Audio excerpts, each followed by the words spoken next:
मेरा नाम है महिमा। इस बुलेटिन में मेरे साथ सुमित भी होंगे और सबसे पहले आपको प्रधानमंत्री नरेंद्र मोदी के दौरे से जुड़ी हुई जानकारी देंगे। झारखंड दौरे पर प्रधानमंत्री नरेंद्र मोदी और झारखंड में जो घुसपैठिए आते हैं उसको लेकर के विपक्ष पर भी निशाना साधा। प्रधानमंत्री नरेंद्र मोदी ने अपने संबोधन में कहा कि झारखंड में डेमोग्राफी लगातार बदलती जा रही है, घुसपैठिए इनके वोट बैंक बन चुके हैं। यानी कि यहां पर सीधा जेएमएम पर निशाना साधते हुए, कांग्रेस पार्टी पर निशाना साधते हुए प्रधानमंत्री मोदी नजर आए। घुसपैठिए बेटी छीन रहे हैं, माटी हड़पी जा रही है, रोटी बेटी माटी का जिक्र आज पीएम मोदी ने किया। कुछ तस्वीरें आपको दिखा रहे हैं, देखिए लोगों में खासा उत्साह देखने को मिला और आपको सुनवाते पीएम मोदी ने क्या कहा। जेएमएम कांग्रेस आरजेडी ने झारखंड की अस्मिता को संकट में डाल दिया है। झारखंड की डेमोग्राफी, यहां की पहचान को बदलने की साजिश हो रही है। इसलिए जेएमएम कांग्रेस आरजेडी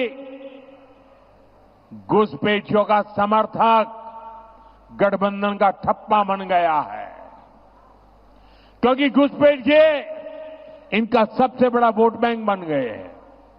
जेएमएम और कांग्रेस मिलकर इन घुसपैठियों के फर्जी कागज बनवा रहे हैं, इनके हर गलत काम का संरक्षण कर रहे हैं। यहां तक कि जब कोर्ट में इनसे पूछा गया तो वहां भी इन्होंने झूठ बोला कि घुसपैठिए हो ही नहीं है। घुसपैठिए आदिवासी बेटियों को निशाने पर ले रहे हैं, झूठ फरेब छल कपट से शादी करके आदिवासियों की जमीन हड़प रहे हैं। ये आपकी रोटी भी छीन रहे हैं, ये आपकी बेटी भी छीन रहे हैं और आपकी माटी को भी हड़प कर रहे हैं।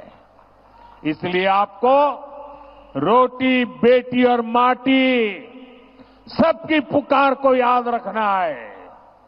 हमें झारखंड की अस्मिता को बचाना है, झारखंड की पहचान को बचाना है। मैं आपको विश्वास दिलाता हूं, यहां भाजपा एनडीए सरकार बनेगी, आपने निर्धार किया है बनने वाली है। घुसपैठ पर रोक लगाने के लिए हर कदम उठाए जाएंगे। नई सरकार अवैध तरीके से हड़प की गई भूमि फिर से आदिवासी बेटियों के नाम करने के लिए कानून लाएगी। और घुसपैठियों की वजह से जो मुसलमानों की जनसंख्या थी और जो मैंने अभी आपको इनकी एक कार्यशैली बताई अपना वोट बैंक तैयार करने की, चाहे वो भारतीय ना भी हो, वो 2001 में 33% थी और 36% हो गई 2011 में। 3% की बढ़ोतरी हो गई। और इसीलिए जब भारतीय जनता पार्टी कहती है रोटी, बेटी और माटी, तो झारखंड के जो निवासी हैं उनकी खाकर रोटी जेएमएम और भ्रष्टाचारी कांग्रेस हो गई मोटी। बेटी की बात करें तो बेटी की अस्मिता और बेटी का जो सम्मान होना चाहिए वो तो इनके लिए मायने ही नहीं रखता है। घुसपैठिया भी हो तो निकाह करा के और उस बेटी की अस्मिता को छीनते हैं और उसके बाद जमीन छीनते हैं, जिसके लिए भारतीय जनता पार्टी ने झारखंड की जनता से वादा किया है। सरकार तो एनडीए और भारतीय जनता पार्टी की ही आने वाली है और जो ये जमीन कब्जाई गई है, ये सब जो झारखंड के निवासी हैं, अनुसूचित जनजाति के हमारे भाई बहन हैं, उनको वापस जमीन मिलेगी। और तीसरा, माटी। तो जमीन पर अवैध कब्जा करना, किस तरह से बालू माफिया, खनन माफिया जमीन हड़प रहे हैं और मुख्यमंत्री हेमंत सोरेन खुद अपने आप को खनन का पट्टा दे देते हैं। न्यायालय में जब फटकार लगती है तो कहते हैं गलती से मिस्टेक हो गया मुझसे। तो डेमोग्राफी चेंज को लेकर बीजेपी लगातार हमलावर है हेमंत सोरेन और उनकी सरकार पर। और वहीं बड़ी खबर आपको बताऊं, जिस तरीके से चुनाव की तारीखों का में जो बदलाव है उपचुनाव को लेकर हुआ है, इसे लेकर अब समाजवादी पार्टी मुखिया अखिलेश यादव की तरफ से बड़ा बयान दिया गया। अखिलेश यादव उपचुनाव की तारीख टलने पर बड़ा बयान देते हुए नजर आए, जिसमें उनका कहना है कि टालेंगे चुनाव की तारीख तो और भी बुरी तरीके से हारेंगे। उनका कहना है कि उपचुनाव की जो तारीख है वो टल गई है और भाजपा इतनी कमजोर कभी नहीं थी। इसे लेकर भी हमलावर रुख में अखिलेश यादव जो है वो नजर आए हैं। यहां पर एक्स पर पोस्ट उनकी तरफ से किया गया है।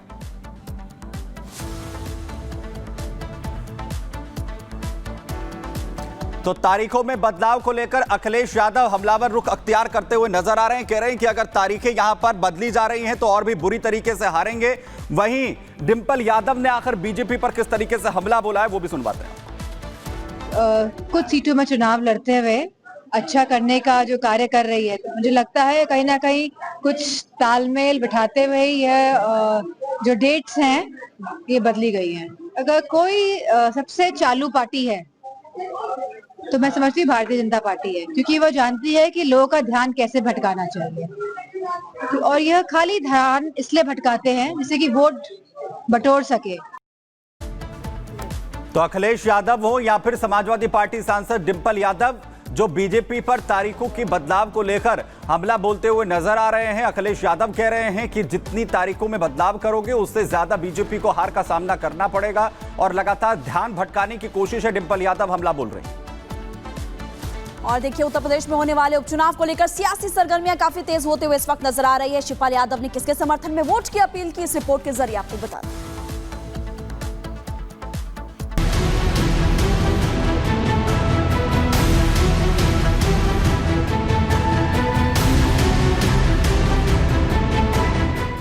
यूपी उपचुनाव की लड़ाई अब तेज हो चली है। आरोप प्रत्यारोप का दौर जारी है। वहीं जुबानी जंग दिन ब दिन तीखी होती जा रही है। सपा नेता शिवपाल यादव के ताजा बयान के बाद सियासी पारा उबाल पर है।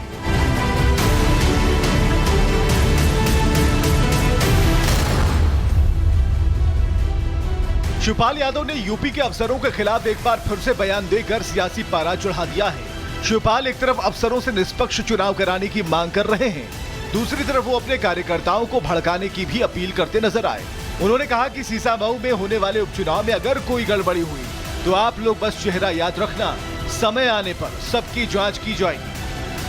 और कहीं कहीं जो भी अधिकारी उनको भी निष्पक्ष होकर के चुनाव कराना चाहिए। अगर कहीं पर भी गड़बड़ी करते हैं तो मैंने अपने सभी कार्यकर्ताओं से अपील की है, उनके नाम जरूर याद रखना।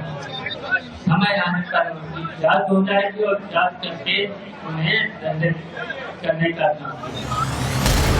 सुना आपने, शिवपाल यादव सीधा सीधा अपने कार्यकर्ताओं को अफसरों के खिलाफ भड़का रहे हैं। तो क्या शिवपाल यादव को सिस्टम पर भरोसा नहीं?